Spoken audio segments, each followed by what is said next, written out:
Okay, so today's gonna be a little bit different. I've got my Rode mic on. I'm testing a few different things here, but Fausto did a really cool video on my car the other day, but it was all in Portuguese, so you guys can't enjoy it. Otherwise, I could just share the video and be like, have a look at this. Anyway, it blew up. It's doing extremely well, probably because it's on my car, but all he did was just walk around and showed everyone the car, which is something I've never even done. So let's freaking go. As you guys know, this is the RBM3, right? So let's do a detailed walk around and show you everything about this car. And everyone usually starts in the front. We're gonna start in the boot. So this car is obviously a 2011 M3. Now, I got this car off Gumtree. A lot of people don't believe me when I say that. I bought this as a written off shell off Gumtree. The dude wanted 10 grand for it, and I can't remember exactly what I offered him, but it wasn't much. He said, yep, come grab it. So I committed to it. This is a little bit emotional, the next bit, sorry guys. So the next bit involved me contacting my really good mate who has since passed. Rest in peace, Levi, you freaking legend.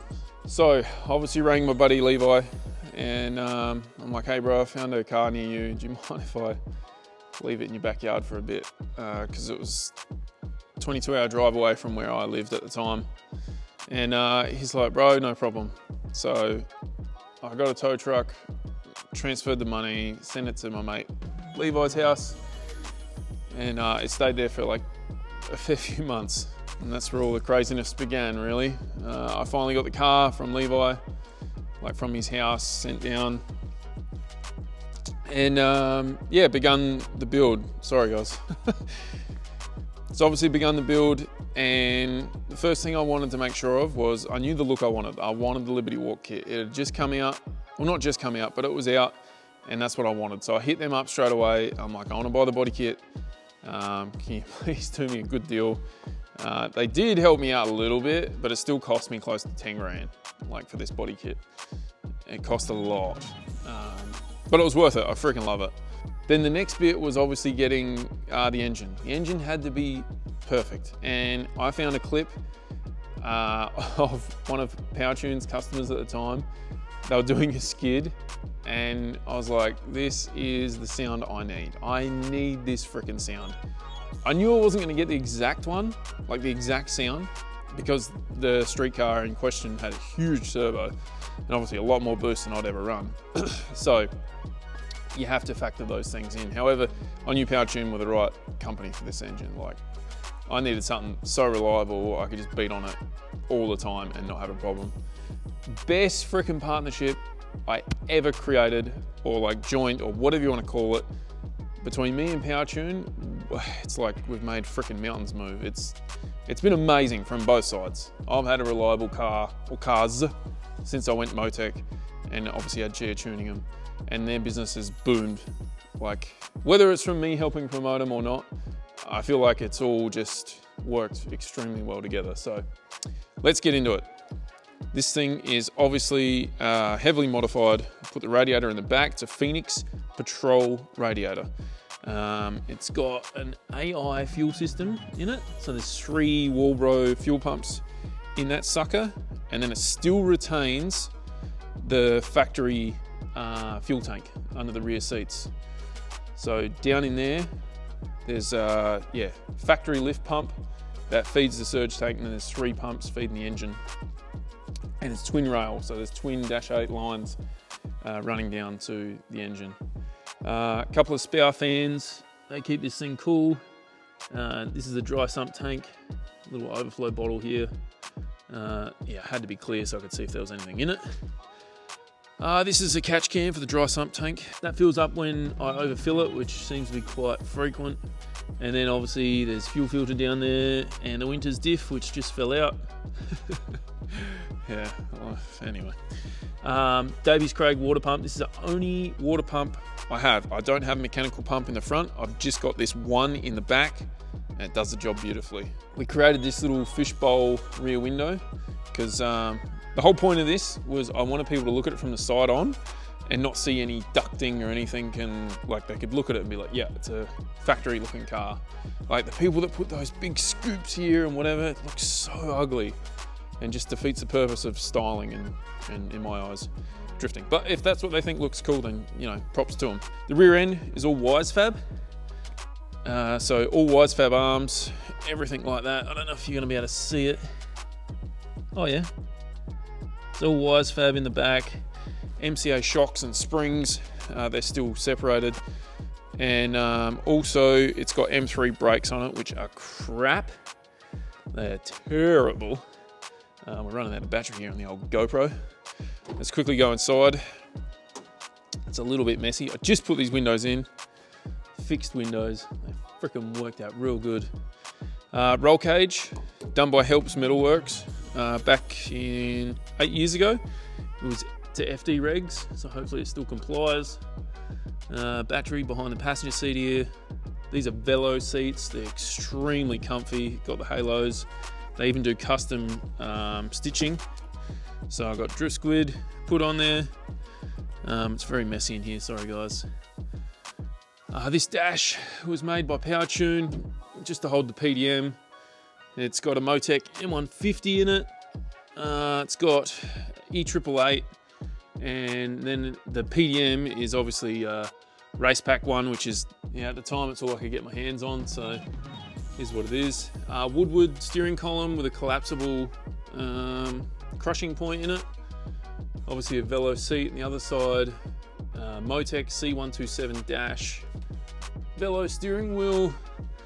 Let's go around, because I'll show you the pilot, Mr. Jake Jones.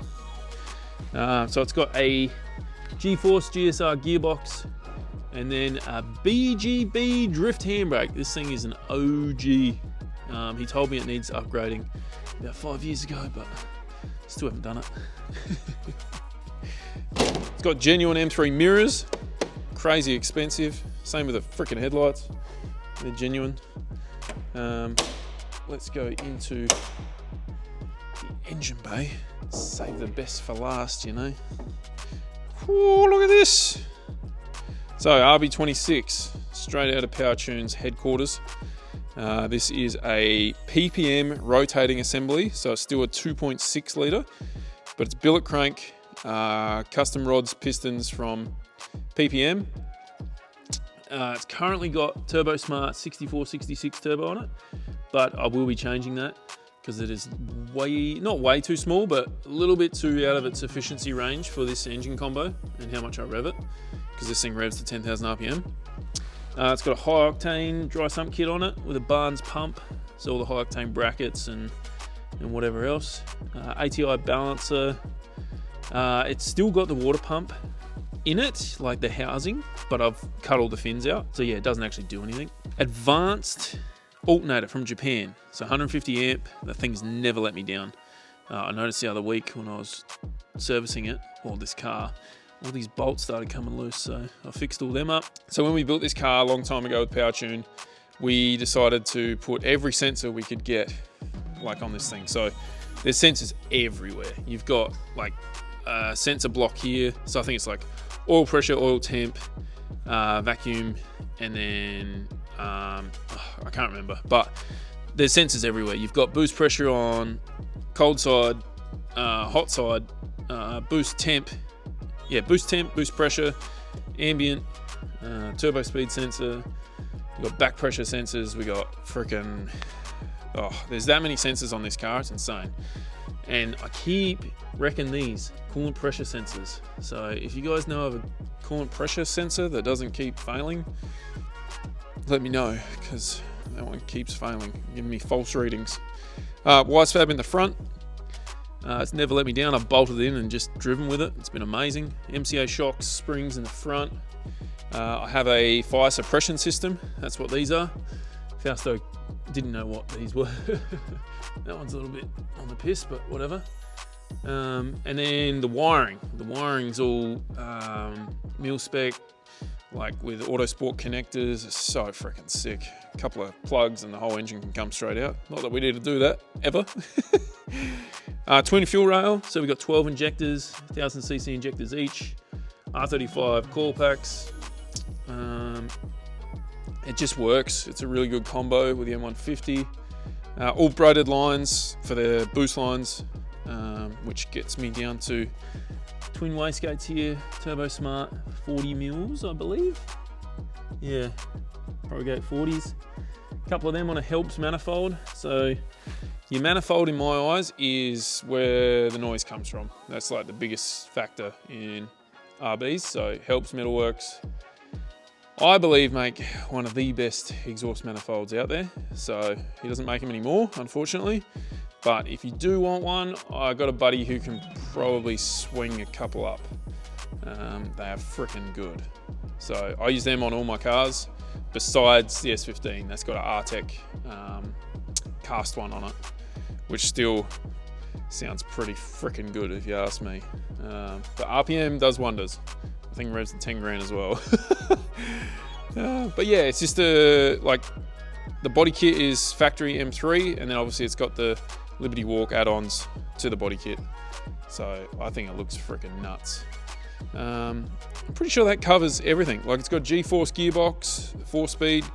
It's currently got an extreme clutch in it. That's all I could get my hands on, and I needed it in a pinch. So I'll be changing that soon to something a little bit beefier so it can handle the power. And then as for power, it makes 820 odd horsepower at the wheels. So it's like, I think it's like 600 kilowatt. And yeah, it'll make a little bit more soon once we change the turbo and update this thing. But ideally, I'm going to change the engine before the start of this season. Go to a 2.8 litre just for a little bit more torque.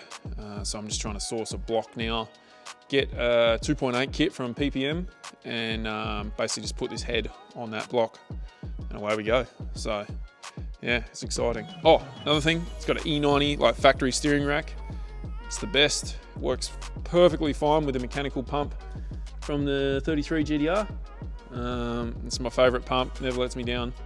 And yeah, it's freaking good. It's got wheelwood pedal box. So obviously all the filling points are here. And yeah, it's a catch can which never fills up. It's just there for looks and rules.